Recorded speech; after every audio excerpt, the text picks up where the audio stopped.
Udah ya, tak mulai dah. Mulai dah. Mulai. Oke, selamat pagi teman-teman. Jadi hari ini kita mau diskusi. Untuk pertanyaan yang pertama, teman-teman nanti bisa saling ngasih pendapatnya ya. Yang pertama, setujukah kalian jika masturbasi dianggap sebagai salah satu aktivitas seksual yang sehat untuk mengendalikan dorongan seksual dan apa alasannya? Nah, gimana menurut teman-teman nih gimana? Apakah masturbasi itu bisa dianggap benar atau dianggap salah gitu? Kalau saya ya, jadi siapa dulu nih? Dulu nih. Mungkin saya dulu ya, karena kemarin kan saya sebenarnya udah baca-baca dari beberapa jurnal dan baca juga dari Alkitab. Itu kalau menurut saya tuh tetap nggak benar. Jadi masturbasi itu tetap nggak benar. Kenapa? Karena hal itu dapat membuat kecanduan buat seseorang gitu loh. Di Alkitab juga tertulis di Matius 5 ayat 28. Tetapi aku berkata kepadamu, setiap orang yang memandang perempuan serta menginginkannya sudah berzina dengan dia di dalam hatinya. Jadi kalaupun kita nggak ngelakuin, kita cuman mikirin dong itu sebenarnya udah nggak boleh gitu. Itu menurut aku sih. Kalau teman-teman gimana? Kalau aku izin ngasih juga ya. Jadi aku tadi juga sempat nyari lewat artikel. Ini aku berdasarkan dari artikel Halo Sehat yang dari Kementerian Kesehatan. Itu masturbasi ini sebenarnya apa ya dianggap sebagai salah satu aktivitas normal. Jadi ada positif negatifnya. Jadi kalau untuk positifnya ini untuk kesehatan mental bisa mencegah stres, terus juga bisa membuat kita kayak gampang, maksudnya tidurnya tuh nyenyak. Terus untuk kesehatan fisiknya ini bisa menurunkan resiko kanker prostat gitu kan. Tapi itu kalau dilakukan dalam eh, batasan yang wajar gitu loh. Jadi kalau dilakukan dalam batas wajar itu ada efek positifnya.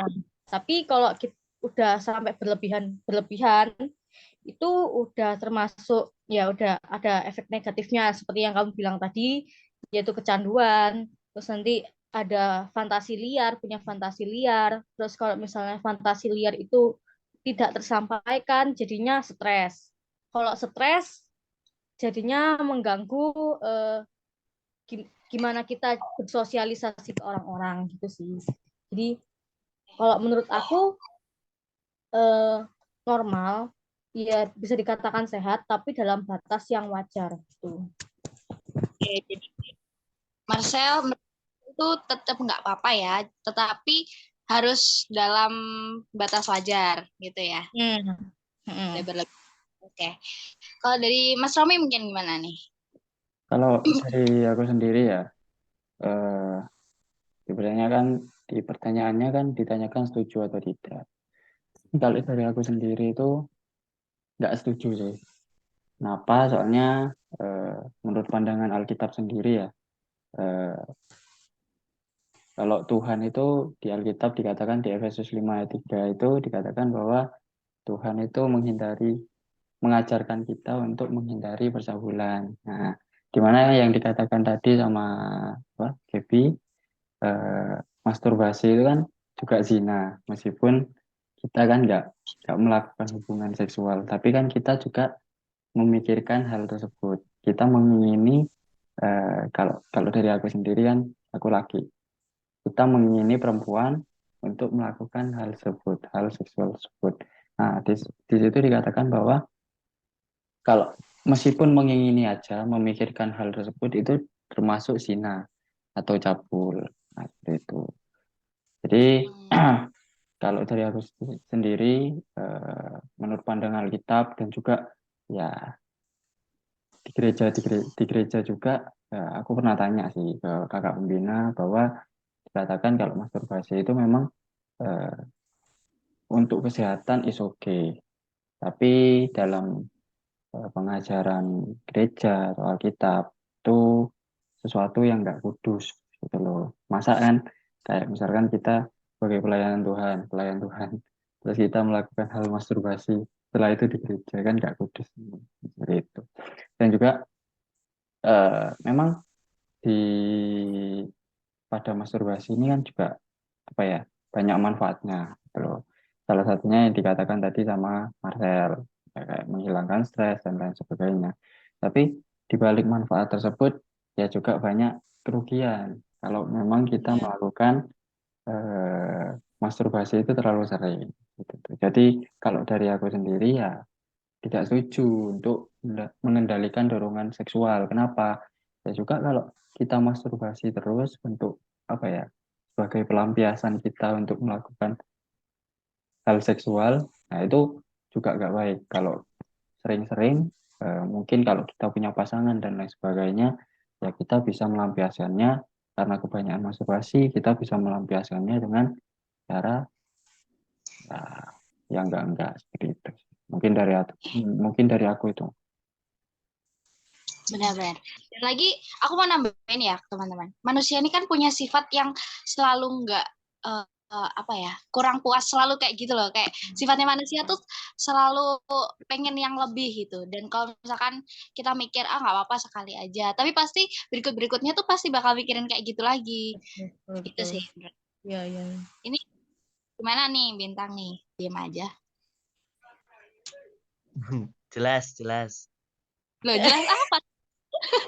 Kamu ngasih pendapat. Aku juga jelas dari tadi. Gimana? Waduh. Gimana teman-teman? Maaf ya, kalian teknis. Bintang, nggak mau nambahin lah. Ya, Aku pendapatku belum ya apa? jawab. Aku belum jawab, jadi tidak ada tambahan. Iya, maksudnya kamu jawab apa? Gimana? Nih, teman-teman lo ya apa menurutmu? Kamu Oh, setuju? gitu. Gimana ya? Bingung.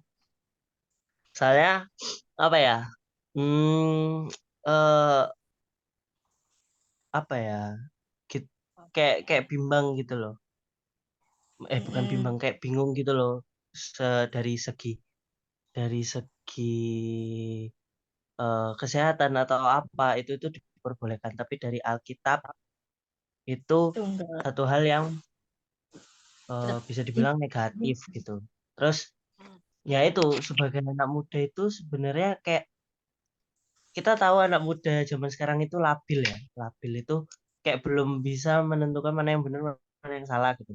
Apalagi diperhadapkan dengan hal-hal yang eh, apa ya, penuh dengan pertanyaan. Ini sebenarnya gimana sih? Sebenarnya yang jelas itu gimana sih? Di Alkitab kok nggak boleh, tapi dari segi kesehatan kok ini itu satu hal yang apa ya, bukan bukan bukan bukan memberi dampak yang sehat, tapi diperbolehkan gitu. Tapi apa kok bingung aku ya. Dan seperti ini tuh yang bikin anak muda zaman sekarang itu harus kayak bisa lebih apa ya, lebih pikirannya lebih terbuka. Apalagi kita sebagai orang Kristen, kita harus mendalami betul Alkitab itu, apa yang dibicarakan di Alkitab kita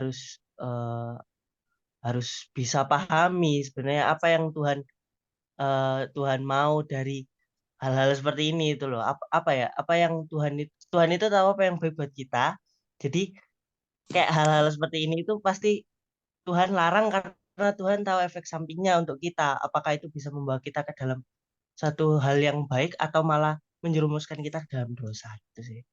Kalau sampai eh, canduan atau apa itu kan udah bukan satu hal yang wajar ya. Tapi itu kan bisa menjadi dampak negatif buat kita, juga menjadi kebiasaan yang buruk gitu sih.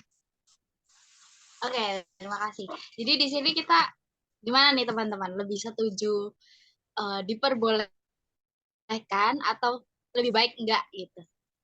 Lebih baik enggak Gimana? sih? Ya, nggak setuju.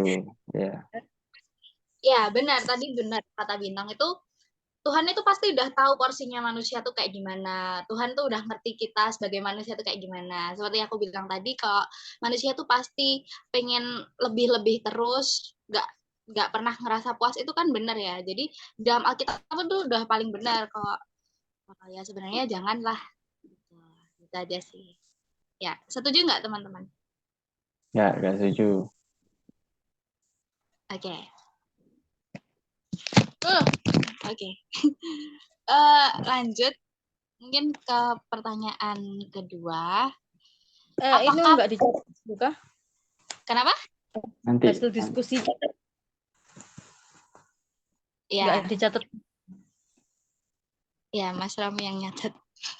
Oke, kita lanjut ke pertanyaan kedua. Apakah pacaran Alkitabiah? Ya, ini sebenarnya pertanyaannya nggak sensitif ya, teman-teman ya. Eh, mungkin bisa dijawab dulu sama Marcel mungkin atau Mas Rami. Kalau aku nih ya, sebenarnya di dalam Alkitab ini kan nggak ada disebutin tentang pacaran tuh, apapun ya kayak berkencan atau pacaran ya. Cuman tapi di Alkitab ini kita diajarkan kayak mengasihi atau mencintai sesama kita. Terus kita juga diajarin ada 5 frase cinta kasih, ya agape, eros, dan yang itu dan lain-lain itu. Jadi Marcel dan apal ngeri. ya pokok ada 5 itu kan, agape, eros, terus aku lupa yang lainnya apa tuh. Nah kalau eros ini kan eros apa ya yang cinta yang hawa nafsu itu kan di situ juga ada. Jadi kayak mungkin hawa nafsu ini lebih ke pacaran ya yang dimaksud. Jadi emang nggak disebutin secara belak-belakan dalam Alkitab, tapi secara nggak langsung mungkin kita juga diajarin gimana landasan cinta kasih untuk suatu hubungan ke sesama gitu sih. Oke. Nah, Mas Rami mungkin mau jawab atau gimana? kalau Kalau aku sih, gue dulu ya. ya. Jadi, apakah pacaran Alkitabiah? Ya, jadi, yang aku pahami, terus ya aku baca-baca juga di beberapa web, di beberapa artikel itu pacaran menurut Alkitab itu ya memang nggak dijelaskan. Alkitab itu nggak pernah kayak mengutip mana ada kata-kata pacaran di Alkitab kan nggak ada. Jadi eh, tapi di Alkitab itu ditetapkan bahwa secara jelas mengenai hal pacaran, di mana lewat pacaran yang menurut Alkitab itu adalah pacaran yang kudus, pacaran yang kudus, pacaran yang positif. Dan di situ kayak ada standarisasi di Alkitab itu ada standarisasi hidup yang harus kita lakukan sebagai kita kan muda ya, pemuda-mudi Kristen yang memiliki identitas Kristus, yaitu di mana di 1 Korintus 6 ayat 9 dikatakan bahwa tubuh kita adalah bait Roh Kudus gitu loh. Jadi tubuh kita ini bait Roh Kudus. Nah, harus kudus kan gitu. Terus di 1 Korintus 6 ayat 12 dikatakan bahwa melakukan yang benar sebab tidak semua hal yang berguna bagi hidup kita. Nah, itu jatuhnya dalam melakukan hubungan yang nggak baik saat pacaran, hubungan yang negatif. Gitu. Terus yang ketiga, 1 Petrus 1 ayat 15, hidup kudus dan menjaga kekudusan hidup. Dan yang keempat, yang terakhir, 1 Tesalonika 4 ayat 3, di mana di situ dikatakan bahwa menjauhi percabulan. Nah, kalau dari pemahamanku sendiri yaitu, jadi pacaran Alkitabiah itu apa? Pacaran yang positif ya, dalam ya sederhananya itu pacaran yang positif, pacaran yang kudus gitu loh, nggak melakukan hal-hal yang berbau ya seperti itu tadi. Oke, aku sih setuju banget ya sama Marcel sama Mas Romi juga, karena sebenarnya kita tuh nggak tahu di Alkitab ini ada tertulis jelas atau enggak. Tapi kalau misalkan kita cari, memang nggak ada namanya pacaran tuh, kayaknya baru tren-tren akhir-akhir ini, enggak sih, udah lama, cuman jadi Alkitab tuh nggak ada gitu loh. Nah, kalau aku sendiri, kita tuh tetap harus ngutamain Tuhan sih intinya. Jadi sekalipun kita punya pacar nih, pacar kita tuh harus setelah Tuhan. Jadi kita tetap harus memprioritaskan Tuhan di atas segala-galanya, di atas keluarga dan lain sebagainya. Dan juga kita juga nggak boleh ngelupain perintah-perintah Tuhan lainnya, seperti misalkan menjadi terang buat sekeliling. Kalaupun kita punya pacar, kita tuh harus kasih dampak yang positif buat teman-teman, buat sekitar kita. Nggak boleh, ya itu tadi yang Mas Romi bilang, kita nggak boleh ngelakuin hal-hal negatif di luar Tuhan gitu. Jadi Bintang gimana nih?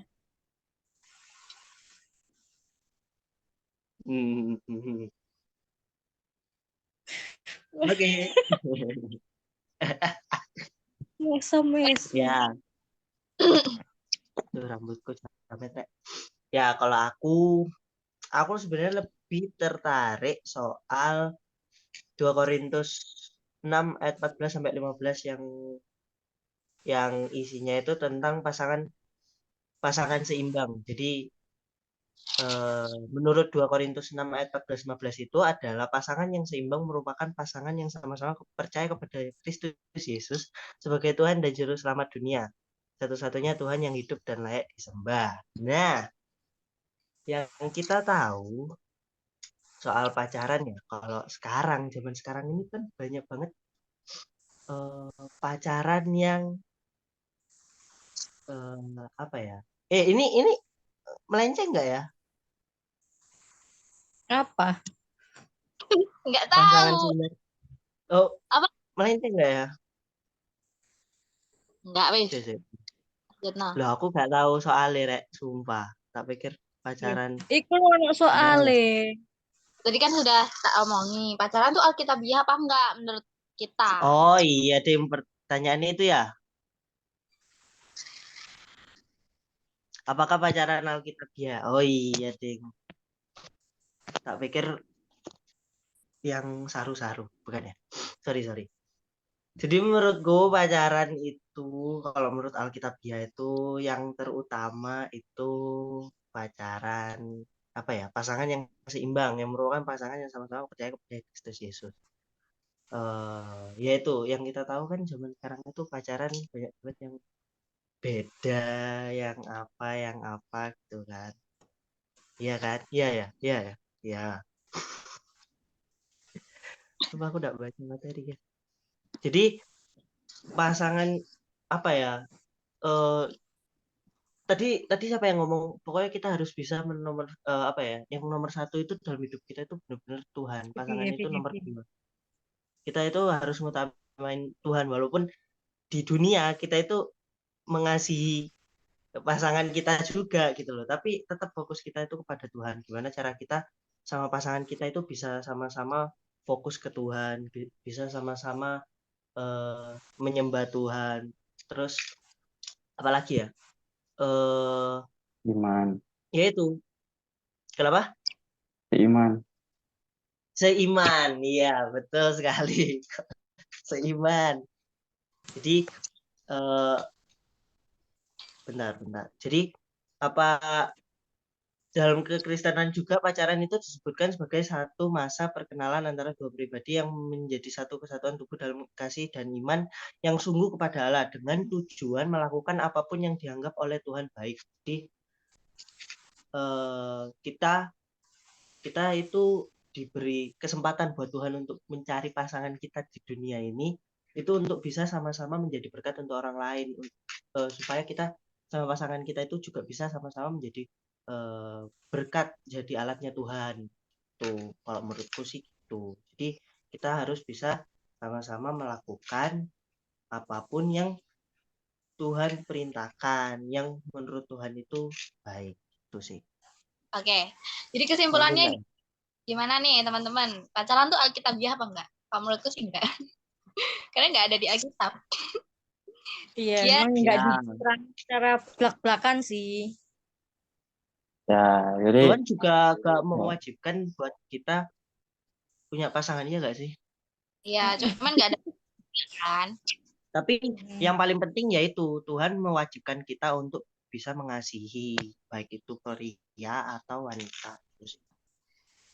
kalau Iya. dari Jadi Alkitab, ya dari diri kita sendiri. Karena kan di Alkitab kan dikatakan, ya kita harus kudus.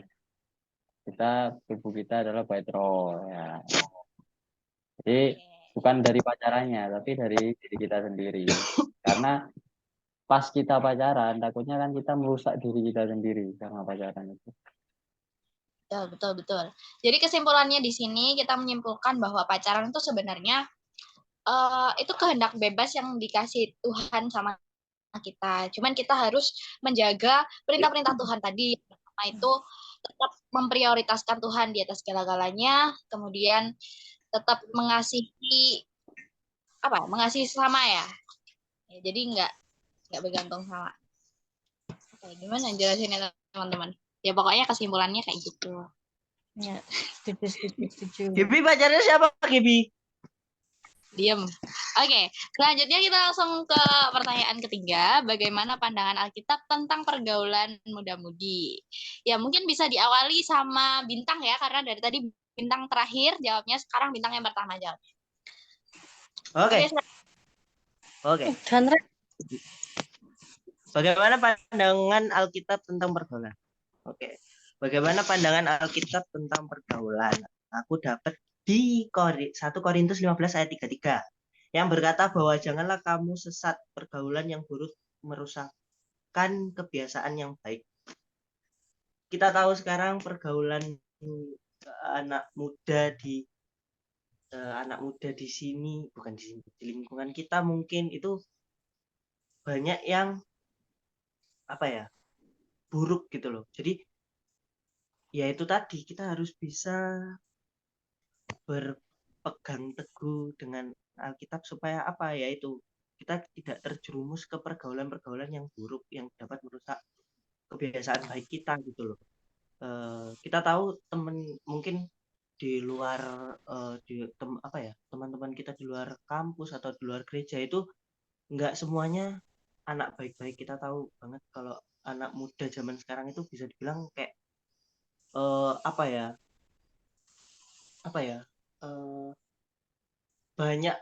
lebih banyak mengarah ke hal negatif gitu. Aku sendiri pun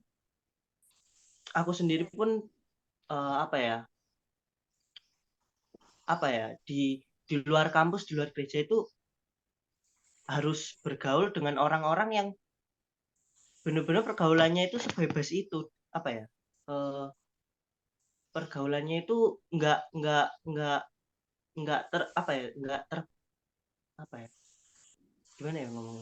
terpantau atau nggak terpantau orang tua. Jadi mereka itu pergaulannya sebebas itu. Ya apapun itu melakukan kayak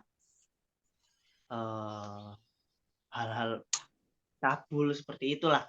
Tapi dari kita sendiri itu kayak kita harus bisa ngontrol diri kita sendiri gitu loh. Kita nggak apa-apa kita berteman, tapi sebisa mungkin kita harus tahu mana yang baik, mana yang buruk, mana yang harus kita ikuti, mana yang enggak. Kita harus bisa memfilter itu, karena yaitu balik lagi ke ayat ini, pergaulan yang buruk merusakkan kebiasaan yang baik.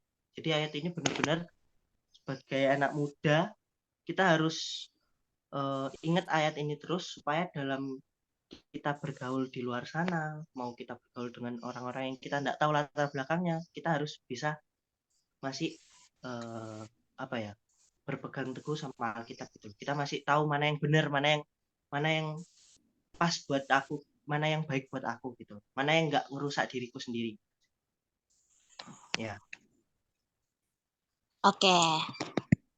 Jadi kita harus ngerti porsinya masing-masing ya. Walaupun kita bergaul sama orang di luar Tuhan yang sekalipun tindakannya mereka itu negatif, tapi kita harus ngerti, kita harus bisa memposisikan dirinya kita masing-masing. Tapi kalau aku nih ya teman-teman, kalau aku sendiri tuh lebih cenderung kalau bisa nggak gaul sama orang-orang, gimana ya, bukan menutup diri, cuman nggak terlalu sering berkumpul sama orang-orang yang tindakannya mereka itu negatif. Karena sebenarnya ya tindakan negatif itu akan apa ya, ngetransfer sama kita. Kayak misalkan kita pertama nih diajak apa ya, yang gampang tuh misal narkoba lah, ayo ini cobain, terus kita nggak mau kan, pertama pasti kita nggak mau, awal-awal nggak mau, tapi lama-kelamaan misalkan narkoba itu ditaruh di minuman kita nggak tahu, terus tiba-tiba kita nge-fly atau gimana, terus kita ngerasa enak, nah di situ kan kita juga bakalan ikut-ikut gitu loh. Nah kalau menurut aku sih, kalau misalkan bisa nggak terus-terusan gabung bergaul sama mereka, ya kalau bisa kita cari circle-circle sehat aja gitu sih kalau aku. Kalau teman-teman gimana nih, setuju apa enggak? Setuju. Setuju sih, bener sih apa yang dikatain kamu sama Bintang itu. Ya, kita pinter-pinternya kita untuk cari temen, cari bisa memposisikan diri mana yang baik, mana yang buruk. Toh kita juga dikasih akal budi ya sama Tuhan. Kita bisa berpikir mana nih yang cocok, yang baik untuk kita, mana yang nggak baik untuk kita gitu. Jadi emang kita itu eh, manusia yang diciptakan harus bersosialisasi. Kita nggak bisa hidup individu, tapi kita juga nggak harus bisa pinter-pinter untuk bersosialisasi itu sih. Kalau Oke, aku Mas Rob. gitu. Ya sih benar. Jadi yang dikatakan teman-teman tadi ya sesuai yang apa aku alami teman-teman, dimana dari SMP itu memang pergaulan teman-temanku itu sudah gak baik, sudah buruk gitu loh. Mana waktu SMP itu sudah ngerokok, minum dan lain sebagainya. Tapi apa ya, aku itu kayak dari teman-teman sendiri yang dikatakan kalau harus pilih teman yang baik, gitu. Pilih-pilih teman yang baik. Dimana ya aku waktu itu sudah terlanjur di circle tersebut, tapi ya aku nggak melakukan hal tersebut. Gitu. Jujur aku nggak melakukan hal tersebut yang dilakukan.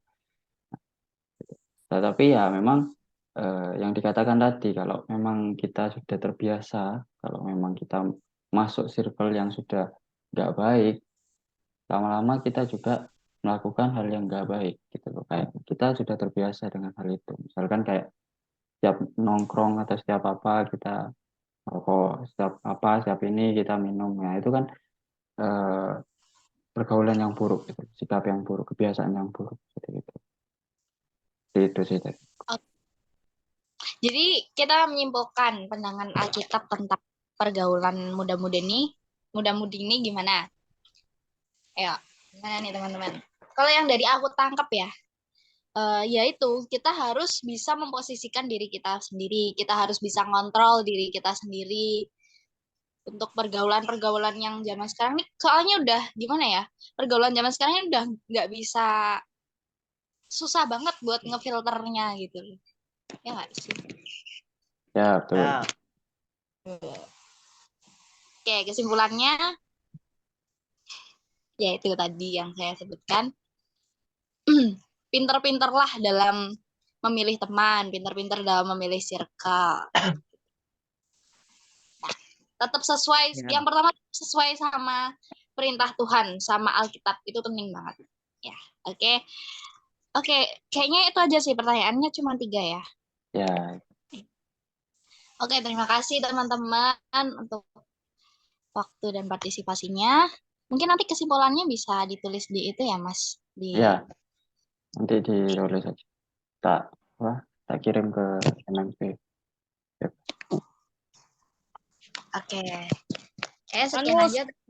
Apa sumbernya kalian ya, guys? Oh ya, Oke. di WA aja. Kirim WA aja. Oke. Ya, terima kasih teman-teman buat waktu dan partisipasinya. Semoga bisa jadi berkat buat kita semua, bisa jadi Amin. anak muda yang sesuai dengan perintah Tuhan. Oke? Amin. Terima kasih. Amin. Amin.